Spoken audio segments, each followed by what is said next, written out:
Halo Ayah Bunda, perkenalkan nama saya Dr. Alam. Setelah sunat, pasti pertanyaan Ayah Bunda adalah kapan sih sembuhnya dok? Atau berapa lama sih sembuhnya dok? Nah, oleh karena itu, pertama-tama saya akan menjelaskan terlebih dahulu. Sebagai orang tua, pasti Ayah Bunda sering panik.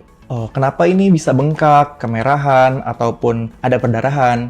Ayah dan Bunda tidak perlu panik dan tidak perlu khawatir karena hal tersebut merupakan suatu proses dari penyembuhan luka sunat itu sendiri. Oke, kita bahas tentang proses penyembuhan luka sunat yang terdiri dari 4 tahapan. Yang pertama adalah tahap hemostasis pembuluh darah. Nah, dalam tahap ini, dalam 1 kali 24 jam, perdarahan akan berhenti dengan syarat tidak ada perdarahan yang deras ya tentunya Ayah Bunda.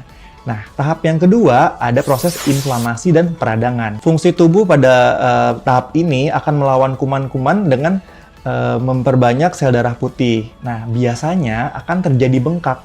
Namun itu tidak perlu khawatir karena hal tersebut merupakan bagian dari proses penyembuhan. Nah, dalam tahapan ini, apabila anak banyak beraktivitas seperti lompat-lompat, lari-lari, akan membuat luka menjadi bengkak ataupun ada rembesan darah sepertinya. Yang ketiga, ada proses proliferasi. Pada tahap ini bengkak akan berkurang, namun sel-sel kulit yang baru akan berkembang sehingga nantinya akan membentuk sel-sel kulit yang sehat. Kemudian yang terakhir ada proses remodeling. Nah, remodeling ini biasanya terjadi pada hari ke-10 sampai ke-14, di mana bengkak juga sudah berkurang, kemudian kulit-kulit sel mati juga sudah terangkat, dan juga sel kulit di sini sudah mulai menebal. Oke, setelah kita sama-sama tahu mengenai tahapan-tahapan penyembuhan luka sunat, Ayah dan Bunda juga perlu tahu bahwa yang pertama, setelah sunat, itu anak baru boleh mandi 1 kali 24 jam setelah sunat. Setelah itu, apabila dalam periode tersebut, dalam 1 kali 24 jam, anaknya itu buang air kecil, maka tidak perlu khawatir.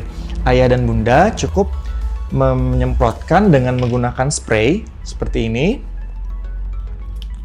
Disemprotkan, kemudian di-tap-tap menggunakan tisu kering seperti ini. Lalu tap-tap saja menggunakan tisu kering seperti ini. Dah, seperti itu Ayah Bunda.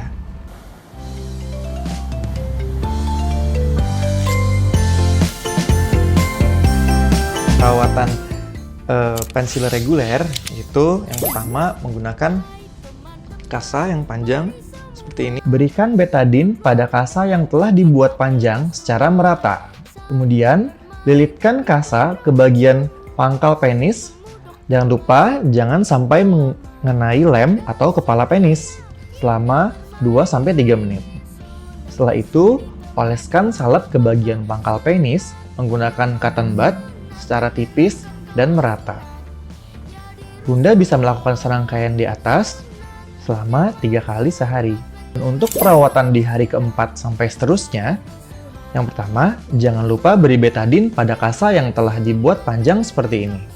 Kemudian, lilitkan kasa melingkari keseluruhan penis selama 2-3 menit, termasuk kepala penisnya ya. Kemudian, semprotkan wound cleanser secara menyeluruh. Lalu, seka menggunakan kasa kering secara perlahan, sembari diberi sedikit pijatan supaya kerak lem dan eksudat terangkat. Dan juga oleskan salep secara merata menggunakan cotton bud.